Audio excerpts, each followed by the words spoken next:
Shalom Bapak Ibu Saudara-saudari terkasih.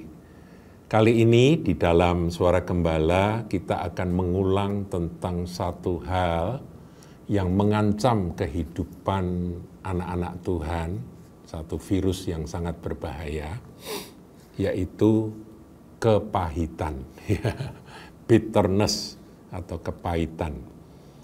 Firman Tuhan di dalam Matius 5 ayat 8 katakan, berbahagialah orang yang suci hatinya. Nah, kata suci itu dalam bahasa yang lebih tepat, terjemahan yang lebih tepat adalah murni hatinya. Karena mereka akan melihat Allah. Jadi untuk bisa hadap-hadapan dengan Tuhan itu dibutuhkan hati yang murni, syarat hati yang bersih. Nah, saudara, tadi saya katakan kepahitan. Kepahitan itu seperti racun, saudaraku, yang akan membuat hati kita tidak murni, tidak suci. Ya. Kemudian ayat 9-nya dikatakan berbahagialah orang yang membawa damai karena mereka akan disebut anak-anak Allah. Nah, nanti kita akan belajar bahwa orang yang menyimpan kepahitan dan tidak membuang kepahitan itu nanti dia akan membawa kekacauan, bukan membawa damai. Kemana saja dia berada, di situ akan timbul kerusuhan. Nah, kita lihat ya apa yang ditulis oleh penulis Ibrani. Di dalam Ibrani 12 ayat yang ke-15, ayat terkenal, saudaraku. Jagalah, ya diawali dengan kata jagalah, supaya jangan ada seorang pun menjauhkan diri dari kasih karunia Allah. Jadi sebetulnya awal mulanya itu adalah undur dari kasih karunia. Lepas dari kasih karunia atau hidup di luar kasih karunia. Itu dikatakan menjadi penyebab utama. Nah, kemudian dikatakan agar jangan tumbuh akar yang pahit. Jadi akar pahit itu hanya akan bertumbuh subur di luar kasih karunia Tuhan. Jadi orang-orang yang mengundurkan diri dari kasih karunia Allah, dari kasih karunia di dalam Yesus Kristus itu dia menempatkan diri pada satu posisi di mana hatinya akan jadi subur terhadap bertumbuhnya akar pahit itu. Agar jangan tumbuh akar yang pahit. Nah, nanti akibatnya apa kalau akar pahit itu sudah tumbuh? Yang menimbulkan kerusuhan, jadi bukan kedamaian, saudaraku. Berbahagialah orang yang membawa damai, karena mereka akan disebut anak-anak Allah. Nah, kalau orang sudah hatinya penuh dengan kepahitan, nanti yang dihasilkan adalah kerusuhan, saudara. Akar pahit itu ada, terus keluarnya kerusuhan, dan yang mencemarkan banyak orang. Jadi bukan hanya dirinya sendiri yang tercemar, tapi kepahitan itu menular. Dia dengan perkataannya menghasut sana, menghasut sini, akhirnya terjadi kerusuhan, perpecahan, hanya karena di dalam hati ini ada akar pahit. Nggak bisa lihat Tuhan, saudaraku. Berbahagialah orang yang murni hatinya, yang tidak ada akar pahit dalam hatinya. Karena mereka akan melihat Tuhan. Kalau saudara mau melihat Tuhan, memandang kepada Dia, maka pastikan hatimu ini bersih dari akar pahit. Nah, untuk bisa bersih dari akar pahit, kita harus tinggal di dalam Kristus. Tinggal di dalam kasih karunia. Keluar dari kasih karunia, wow, ngeri, saudaraku. Nah, saudaraku, saya catat di sini bahwa akar pahit atau kepahitan itu seperti kanker. Jadi akar itu kan kemana-mana gitu ya, ngerusak segalanya. Ngerusak diri sendiri dan ngerusak tubuh Kristus juga. Kanker, sel kanker itu ya, ngerambat kemana-mana. Dulu ada orang yang kankernya itu dideteksi, didiagnosa oleh dokter ada kanker misalnya di paru-paru. Itu kalau tidak segera ditanggulangi, itu nanti bisa merambah sampai kemana-mana. Tiba-tiba sudah sampai liver, sampai kemana-mana gitu saudaraku. Karena apa? Karena memang kanker itu menggerogoti. Jadi dia daya ekspansinya itu kuat. Demikian kepahitan itu daya ekspansinya kuat di dalam hidup umat Tuhan. Baik pribadi maupun dalam hidup bersama, korporat. Nah, kemudian akar pahit itu sesuatu yang hidup, saudara. Jadi giat.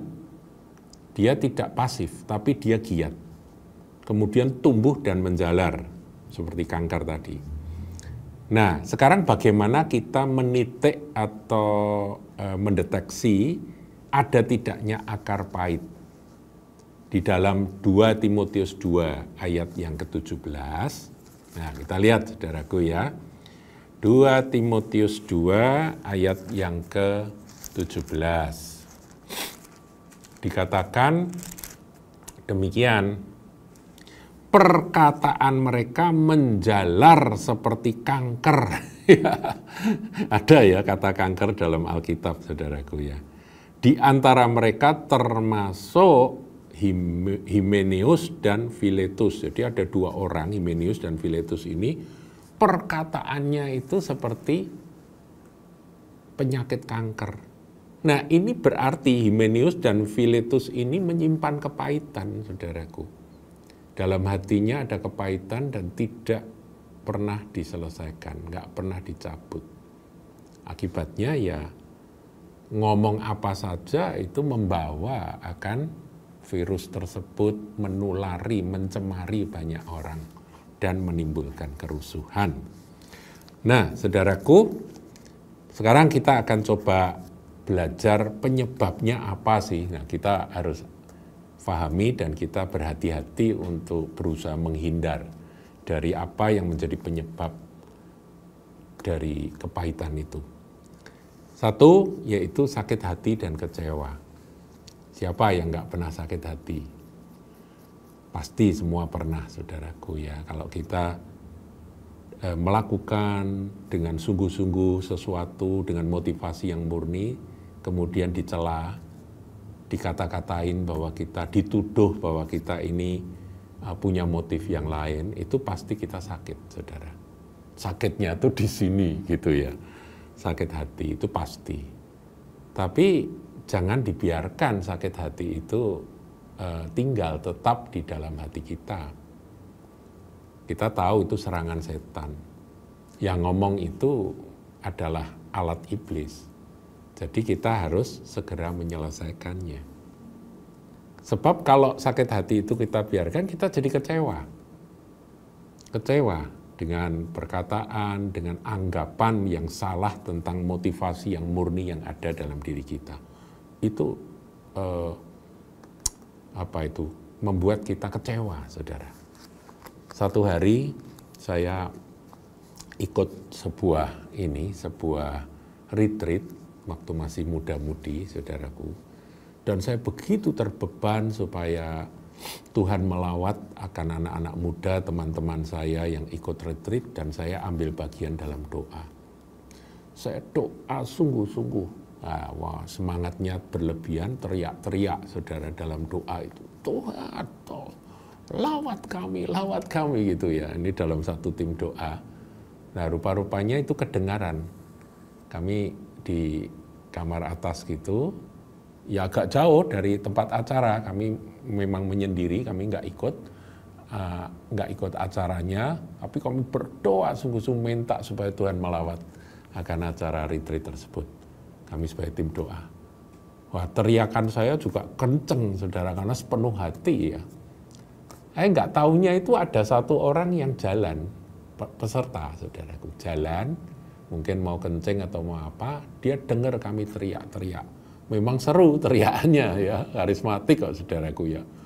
Tapi tulus, murni, saudara, ingin benar-benar supaya Tuhan menjamah, Tuhan melawat gitu. Mintanya itu sungguh-sungguh dengan teriak-teriak.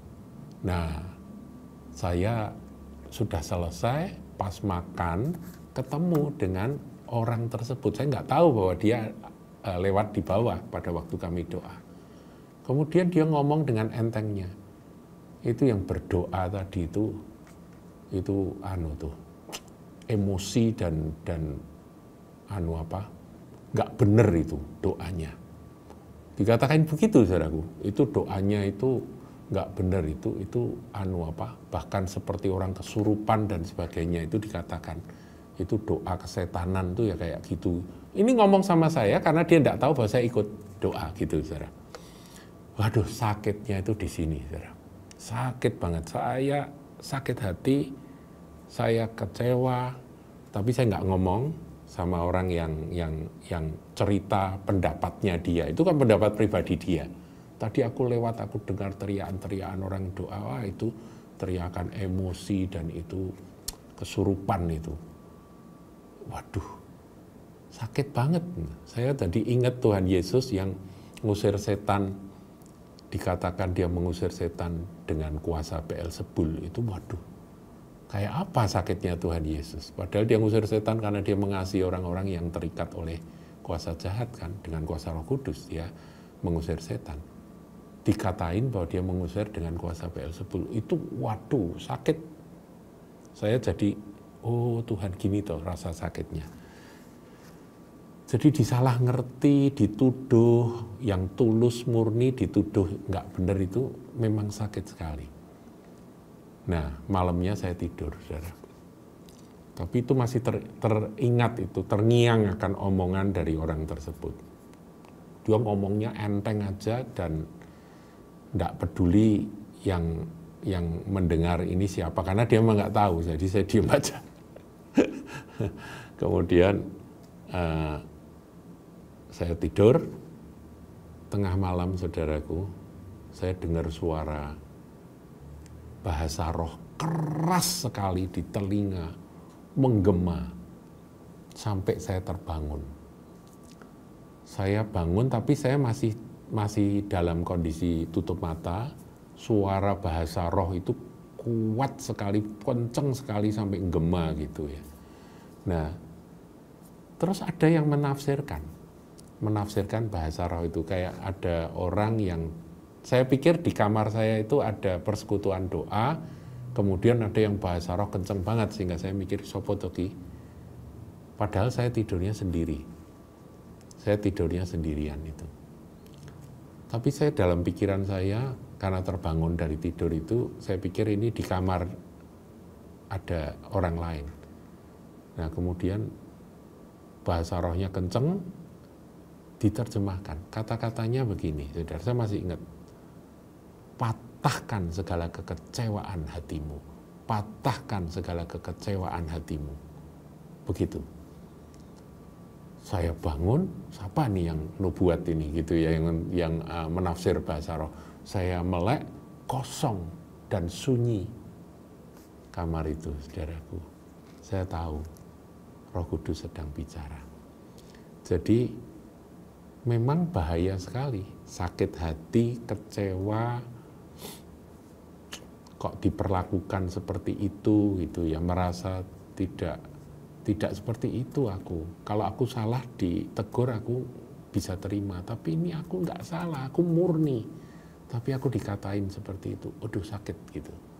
Tapi Tuhan bilang kekecewaanmu harus kau patahkan. Jadi seperti mematahkan sesuatu yang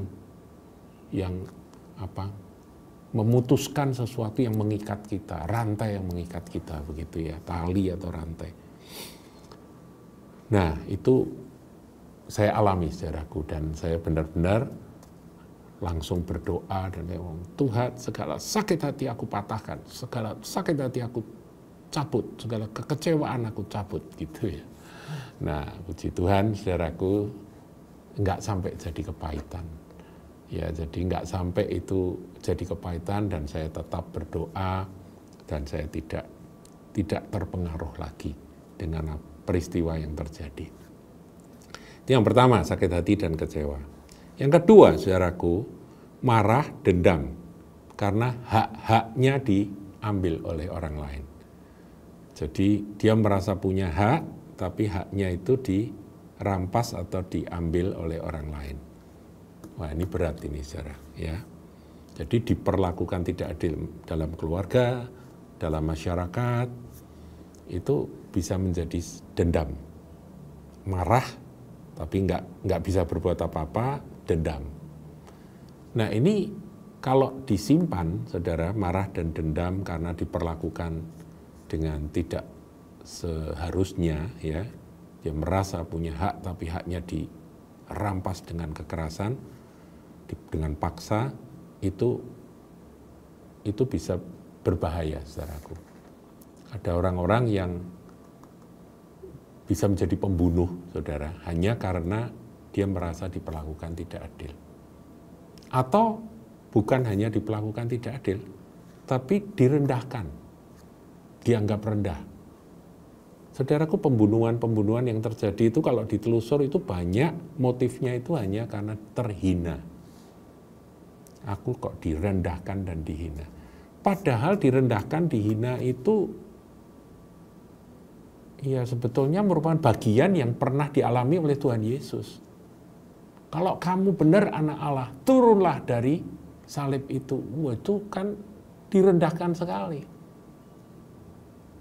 Ya tadi katakan dengan kuasa Beelzebul kamu mengusir setan. Ini juga direndahkan. Nah, saudara, bagaimana ketika kita direndahkan? Jangan biarkan rasa sakit karena direndahkan itu menjadi akar pahit. Kita harus selesaikan. Cabut itu sampai ke akar-akarnya dalam nama Yesus. Nah, kemudian dihina, dipermalukan, ya sama ya saudaraku. Harga diri diinjak-injak, dan ada satu lagi yaitu difitnah. Tidak berbuat tapi dikatain bahwa dia yang melakukan. Itu berat sekali. Sampai ada pepatah katakan bahwa fitnah itu lebih kejam dari pembunuhan gitu ya. Lebih baik engkau bunuh aku daripada engkau fitnah aku seperti ini. Tapi Tuhan Yesus berkata, berbahagialah engkau apabila engkau difitnah. Jadi fitnah itu sebetulnya merupakan cara Tuhan untuk membuat kita ini berbahagia gitu. Nah, tapi bagaimana caranya? Respons. Respons dari kita ketika kita difitnah. Respon ketika diperlakukan tidak adil adalah memaafkan, mengampuni. Karena apa? Kalau hak kita diambil, hakku tersimpan pada Tuhan, kata Yesaya. Paham ya saudaraku ya? Apa yang engkau ambil ini, apa yang engkau rampas ini, di sorga ada 1000 kali lebih banyak dan lebih bagus. Sebab itu aku legowo melepaskan, merelakan hak-hak itu. Kamu rampas, kamu ambil, ya sudah. Aku maafkan di dalam nama Yesus. Seperti Tuhan Yesus disalib aja dia berkata, ampunilah mereka yang menyalibkan aku, gitu ya. Ditiru oleh Stefanus, saudaraku ya. Ampunilah mereka, karena mereka tidak tahu apa yang mereka lakukan. Direndahkan, dihina, dipermalukan. Ya, dipermalukan itu berat, saudaraku. Ya, kita diam aja. Karena itu bagian untuk kita memperoleh kebahagiaan, makarios itu ya. Berbahagialah itu. Dalam sabda bahagia kan ada dianiaya, dipermalukan, dihina, direndahkan, difitnah, itu ada semua, saudaraku. Ya, kita terima itu sebagai jalan Tuhan untuk kita naik kelas secara rohani. Jangan justru jadi marah, kemudian simpan dendam, dan kemudian menjadikan akan peristiwa tersebut, waduh aku akan ingat sepanjang masa gitu ya. Saudara, kita memang nggak lupa ya, kalau kita pernah direndahkan kita nggak lupa, tapi kita bisa mentertawakan hal itu, peristiwa itu bisa kita tertawakan. Karena itu sebetulnya adalah cara iblis untuk menjauhkan kita dari Tuhan. Sebab kalau hati kita nggak murni, kita nggak bisa lihat Tuhan lagi. Betul? Berbahagialah orang yang murni hatinya, karena mereka akan melihat Allah. Ya, mengapa orang itu memilih untuk jadi pahit? Ya, ini ya, saya pakai istilah memilih untuk jadi pahit. Karena apa, saudaraku? Ya karena orang itu merasa punya hak untuk dendam, punya hak untuk kecewa, punya hak untuk sakit hati, punya hak untuk marah, punya hak untuk pahit. Lah ya bodoh, saudaraku. Hak pahit kok dipertahankan? Lepas saja. Aku nggak mau kepahitan itu mengganggu hidupku, hidup rohaniku.